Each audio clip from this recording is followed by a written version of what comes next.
BX1+. Le face-à-face. Vous connaissez peut-être le numéro 1733. C'est un numéro qui existe depuis plusieurs années maintenant et qui a pour mission de vous aider à trouver un médecin de garde la soirée, le week-end, pendant les congés scolaires. Numéro qui va peut-être désormais aussi être accessible en journée tout au long de l'année. Et ça fait grincer des dents certains médecins. On va en débattre dans un instant.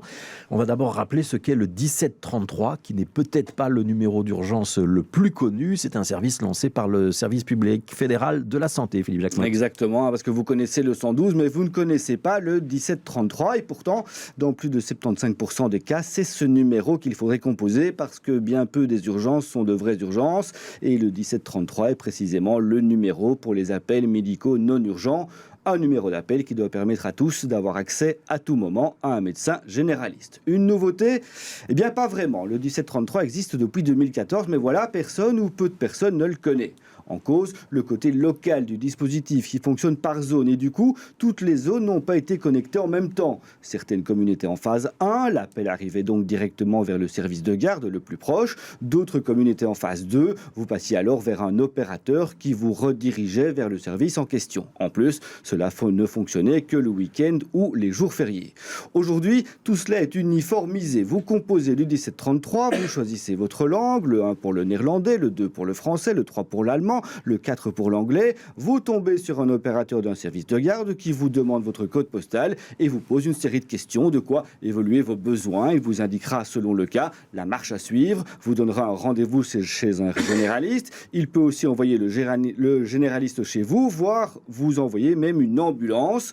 Un tri, donc, il y a un numéro qui doit désengorger le 112 et vous aider le plus rapidement possible. Alors, est-ce que ce 1733 est un bon système ou est-ce qu'il faudrait l'assortir de garde-fous, voire y renoncer ? C'est la question qu'on va débattre maintenant avec Jean-Pierre Pellegrim. Bonjour, vous êtes chef du service des urgences à la clinique Saint-Pierre à Ottigny et aussi secrétaire de l'association professionnelle des médecins urgentistes. Et je vais inviter Jacques Deteuf, président honoraire de l'APSIM, l'association belge des syndicats médicaux, à s'asseoir également à table avec nous. Jean-Pierre Pellegrim, ce qui pose problème à un certain nombre d'urgentistes, c'est que finalement, ce sont des opérateurs d'un standard téléphonique qui vont orienter les patients. C'est ça qui vous chipote ? Non, je ne pense pas que ce soit ça qui nous chipote. C'est que autour de l'instauration de ce 1733, toute une série de discours qui sont fallacieux et mensongers ont été émis. Ce système, l'implémentation de ce système coûte, bien sûr, c'est un coût, 45 millions d'euros récurrents. Ça n'est pas rien. On avance de manière erronée que ce système permettra de régler l'affluence dans les services d'urgence. C'est pas pour ça qu'il a été créé et c'est pas ça qu'il aura comme effet.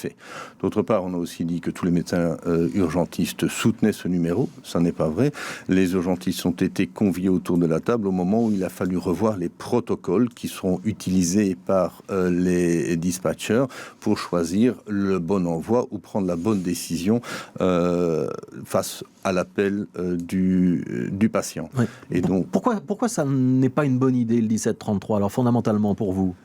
Je ne pense pas. Je ne m'avancerai pas à dire c'est une bonne ou une mauvaise idée, mais il ne faut pas attendre de ce numéro autre chose que ce pourquoi il a été créé, c'est-à-dire la gestion de la garde de médecine générale, au même titre que les postes de médecine générale.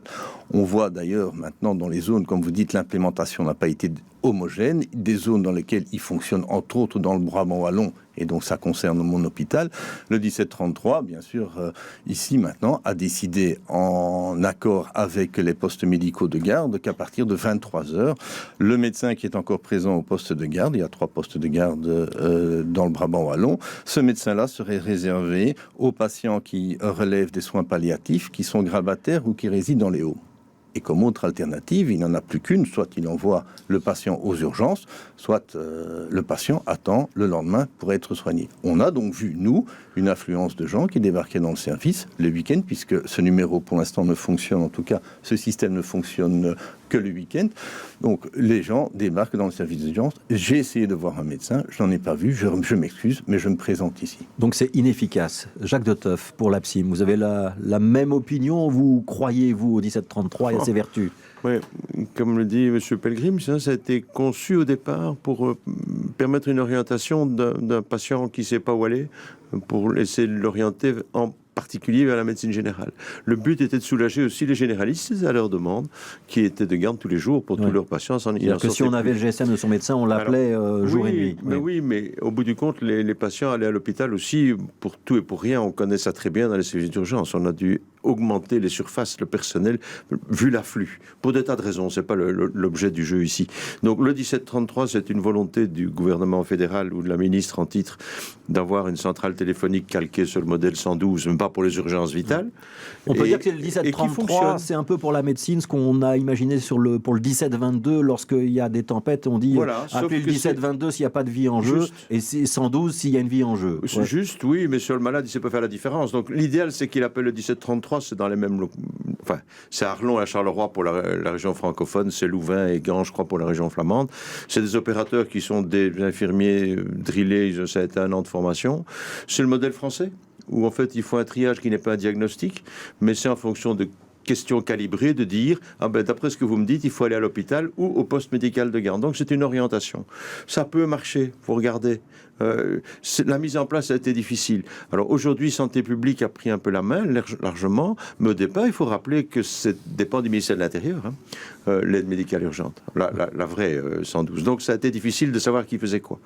Moi, je crois qu'il faut laisser la chance au système de fonctionner. De fait, dans pas mal d'endroits, ça ne fonctionne que le week-end, mais même pour certains, la nuit dite profonde, à partir de 11h du soir ou minuit, il n'y a plus personne, sauf peut-être un généraliste pour aller à domicile, et comme dit M. Pellegrim, dans certaines zones, uniquement dans une maison de repos pour quelqu'un qui est en palliatif. Tout le reste est quand même renvoyé sur l'hôpital. Donc, de dire qu'on va soulager, vider l'urgence d'hôpital au profit de la médecine générale, c'est illusoire. Ou j'y crois pas trop. Mais ça va servir, ça va soulager les généralistes, et ça va quand même pouvoir permettre à des patients qui ont une inquiétude ou une demande de prise en charge, surtout dans des zones où il n'y a pas un hôpital au coin de chaque rue, d'aller trouver une aide médicale qui sera un poste de garde de généraliste. J'ai lu une déclaration d'un représentant du Collège belge des médecins d'urgence qui s'exprimait côté néerlandophone, c'est Jan Strobant, qui disait que les patients méritent mieux qu'une sorte de docteur Google.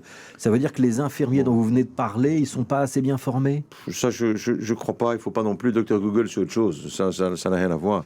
Je ne crois pas dans d'autres pays ça fonctionne bien. Il faut rappeler quand même que, comme toujours dans les initiatives ici, au début, même les urgentistes, moi j'étais appelé avec Jan Strobant au cabinet. Il y avait des groupes de travail. Cabinet de Maggie de Bloch, donc ministre de la Santé. Oui. Donc Jan Strobant et un de ses collègues étaient là, des généralistes, nous, syndicats médicaux, et on a participé à pendant un an et demi, à une dizaine ou une quinzaine de réunions. Et puis, 2016, blackout, plus rien, et ils ont tout réglé tout seuls. Donc, on n'était plus dans le circuit. Jean-Pierre Pellegrim, au niveau du 112, il faut quand même savoir qu'au niveau du 112, le préposé qui est là, de toute manière, il travaille par réquisition. Il a à sa disposition 4 niveaux. Maintenant, on est monté selon, puisque son manuel vient de sortir, l'édition 3 vient de sortir. Soit il envoie un médecin sur place, soit il enverra une infirmière dans les zones qui disposent d'un para-intervention team, ou alors il enverra un secouriste ambulancier qui est aussi un professionnel de la santé. 4e niveau maintenant qu'il peut utiliser, c'est envoyer le généraliste, chaque fois sur réquisition. Donc il est sûr que des soins seront envoyés vers le patient. Ça veut dire quoi, pour qu'on comprenne bien, pour que tout le monde comprenne bien, c'est-à-dire que si on appelle le 112, la personne qui répond au 112, elle a les moyens d'imposer l'envoi d'un médecin ou d'un infirmier ou d'une infirmière. Tout à fait. Nous, on fonctionne déjà depuis maintenant. Et ça, c'est pas possible au 1733 ? 1733, il va inviter la personne à dire, bon, vous pouvez, ce que vous me dites là, vous pouvez, pour moi, attendre jusqu'à lundi pour voir votre médecin généraliste, ou attendre que le soleil se lève pour voir un médecin, ou bien maintenant, non, c'est grave, aller directement dans un service d'urgence. C'est-à-dire que si on a le pressentiment que c'est grave, il vaut mieux appeler le 112. Maintenant, les protocoles qui ont été établis sont des protocoles qui ont été revus par des urgentistes, la branche, je dirais, scientifique de la médecine d'urgence, qui a revu les protocoles. Initialement, dans l'étude qui avait été faite par le groupe Leuven-Tienen, il y avait quand même jusqu'à 26%, je dirais, de fausses décisions prises. Ici, on a pu réduire ce nombre, je dirais,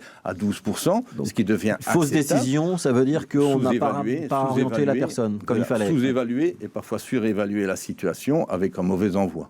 D'accord ? Si c'est surévalué, c'est pas encore trop grave, puisque la personne verra débarquer chez lui, par exemple, un SAMU alors que ça n'est pas nécessaire. mais elle sera aidée. Par contre, sous-évaluée, ça veut dire qu'on invite quelqu'un à rester à la maison, alors qu'éventuellement, il aurait dû aller dans un service d'urgence ou voir un médecin. Ouais. Jacques Doteuf a dit c'est calqué sur le système français. En France, ça fonctionne comme ça. Il y a bien, aussi un système, je pense, comparable en Grande-Bretagne. Ce sont des médecins qui gèrent le 15. Hein. Donc, quand vous avez le SMUR, etc., vous avez contact avec un médecin. Ouais. Ici, maintenant, la personne... Et c'est un exercice qui est extrêmement difficile parce que nous sommes bien sûr en salle d'urgence régulièrement, surtout maintenant avec le 1733. Nous recevons des coups de fil de personnes qui disent « je cherche à joindre un médecin, j'ai un problème ». Et on termine toujours notre discussion en disant si vous êtes inquiet, si ça ne va pas, venez aux urgences. Pourquoi ? Parce que juger d'une situation sans voir la personne, c'est extrêmement difficile. On peut avoir tous les protocoles qu'on veut, ça reste très difficile. Et il faut vraiment avoir un estomac bien accroché que pour être dispatcher dans un service comme celui-là. Ouais, ça va déjà aider pour un certain nombre de gens qui recourent au service d'urgence pour des petites broutilles. Vous savez, on voit aussi dans les services d'urgence des pics d'activité. Tout d'un coup, il y a des malades qui arrivent en rafale, et c'est quand le match de foot s'est terminé à la télé. Donc l'urgence, elle a été mise de côté pendant la durée du match de foot, et puis tout d'un coup, la température reprend. Mais ça, c'est peut-être un problème d'éducation ou de... Oui, mais si on peut passer par un filtre, ça n'est pas plus mal. Et en plus, moi j'espère qu'on y mettra un jour un petit peu d'intelligence artificielle. Il y a quand même des systèmes qui sont encore bien plus avancés que ça, et qui permettent d'orienter encore plus. Ça existe en Grande-Bretagne, je pense, un système comparable. Est-ce qu'on a un peu de recul sur ce qui a été fait dans les pays voisins ou pas ? Mais on cite toujours en exemple nos pays, les pays voisins. Vous avez la France, une canicule, c'est 10 000 morts. Donc voilà, supplémentaire. Est-ce que c'est ça qu'on veut ? Moi, je suis d'accord. En Angleterre, on a un système, oui, très bien, un an d'attente avant d'être pris en charge pour un pontage coronarien. C'est très bien, ok. Alors, est-ce qu'on doit vraiment se calquer sur des pays qui font la preuve d'avoir un manquement ? Ce que vous sous-entendez, Jean-Pierre Pellegrim, c'est qu'on essaye juste de faire des économies avec ce système ? On essaie de faire des économies, je pense, mais maintenant, l'investissement de base, il est très cher et je ne pense pas que l'économie va suivre. Ouais. Ce serait quoi la bonne idée ? Ce serait que si on est au 17, ce serait de laisser le 1733 pour les soirées et les week-ends et de pas de l'étendre en journée, ou ce serait de connecter le 1733 et le 112 et qu'on puisse passer facilement d'un à l'autre ? Je pense que pour avoir une discussion sereine sur les solutions, il faut d'abord bien civer les problèmes. Ce qu'on a oublié et ce qu'on essaie d'occulter, c'est l'évolution des mentalités, tant chez le patient que chez le médecin. Les patients, maintenant, il y a une telle vulgarisation de la médecine que quand ils se présentent à un médecin, ils pensent savoir ce qu'il a, ce qu'il doit avoir comme méthode diagnostique. Donc j'ai de la fièvre, j'ai forcément la méningite. Voilà. Et alors, bien sûr, il est aidé par le docteur Google dans l'affaire. Alors, si vous voulez maintenant éduquer le patient, il faut d'abord, avant tout, couper Google. Oui, ça va être difficile. Je vous souhaite bonne chance. Donc, il faut rester honnête. Et d'un autre côté, vous avez les médecins qui ont évolué aussi maintenant. Les médecins n'aspirent plus à faire des gardes. Il faut quand même bien le savoir. Ouais. Et c'est faux de penser que tous les médecins aspirent à passer la nuit dans un poste médical de garde ou même dans un service d'urgence. Ouais. Jacques Doteuf, c'est quoi la solution ? Mais la solution, c'est pas un système unique pour tout le pays. Et en fait, c'est une des erreurs classiques qu'on voit quand c'est une autorité supérieure qui prend les choses en main. On veut faire le même vêtement pour tout le monde. Donc en Wallonie, en Flandre et à Bruxelles, c'est pas la même chose. Wallonie, il y a au Luxembourg et dînant Luxembourg. Donc les zones rurales et les grandes villes. Oui, c'est tout à fait autre chose. Là, il y a du sens. D'abord, il n'y a pas beaucoup d'hôpitaux. Et dans le Luxembourg, il n'y en aura plus qu'un dans quelques années, enfin sur tous ces kilomètres. Donc il faut bien trouver des solutions intermédiaires aussi qui puissent rencontrer des besoins. Et dans ces zones rurales où il y a une désertification médicale aussi, quand il reste 5 médecins généralistes en état de faire des gardes dans tous les 6 communes autour de Chimay, on ne peut pas leur dire qu'ils sont sur le pont tous les jours. Donc là, 1703, ça a du sens. Ça a du sens, oui, bien sûr. Ouais. À Bruxelles, un peu moins. Bon, à Bruxelles, ça en a moins, parce que là, on se marche sur les pieds. À chaque tournant de rue, il y a un hôpital. Jean-Pierre Pellegrim, ce sera ma dernière question. Qu'est-ce que vous demandez aujourd'hui à Maggie De Bloch, ministre de la Santé, ou éventuellement à celle ou celui qui lui succédera s'il y a un nouveau gouvernement dans les prochaines semaines ? Simplement que pour toute discussion ou invention d'un système qui gère les soins non programmés, il y ait au moins des urgentistes autour de la table. C'est tout ce que je demande. Donc participer aux discussions. Voilà. Ouais, mais il ne faut pas un urgentiste au 1733 pour répondre à la place des opérateurs. Non, pas du tout. Mais être consulté. Jacques Doteuf ? Mais c'est un peu la même chose, c'est de poursuivre les discussions avec les gens du terrain, que ce soit des urgentistes, que ce soit des généralistes. Ouais. Mais en attendant, le 1733, on le généralise à toute la journée, tous les jours de l'année, ou on ne le généralise pas ? C'est uniquement le week-end. Il y a un projet pour le mettre à toute l'année. Il y a un projet pour commencer sur des projets pilotes à faire dans certaines zones du pays une garde de soirée que je ne me trompe pas, de 20 à 23 heures. C'est tout, en semaine. Mais il ne faut pas aller plus loin. Mais comment voulez-vous, ça n'a pas de sens. Ouais. Et Jean-Pierre Pellegrin, vous êtes d'accord là-dessus? Il ne faut pas l'étendre. Moi, il faut bien vous dire, moi, ça ne m'intéresse pas du tout qu'on bloque un généraliste qui voit 33 patients par jour, qu'on va le mettre dans un poste de garde. Le lendemain, il est fonctionnel et sur ces 33 patients, j'en aurai 6 ou 7 qui viendront en salle d'urgence. Donc, il doit rester fonctionnel. Si maintenant c'est au prix d'une surcharge d'une salle d'urgence, il faudra le considérer, veiller à ce que la salle d'urgence puisse répondre à ce problème. Et nous, les urgentistes, on est conditionnés pour ça. Merci beaucoup, Jean-Pierre Pellegrin. Donc, je rappelle, vous êtes chef du service des urgences à la clinique Saint-Pierre à Ottignies et secrétaire de l'association professionnelle des médecins urgentistes. Et Jacques Deteuf, président honoraire de l'APSIM, association belge des syndicats médicaux.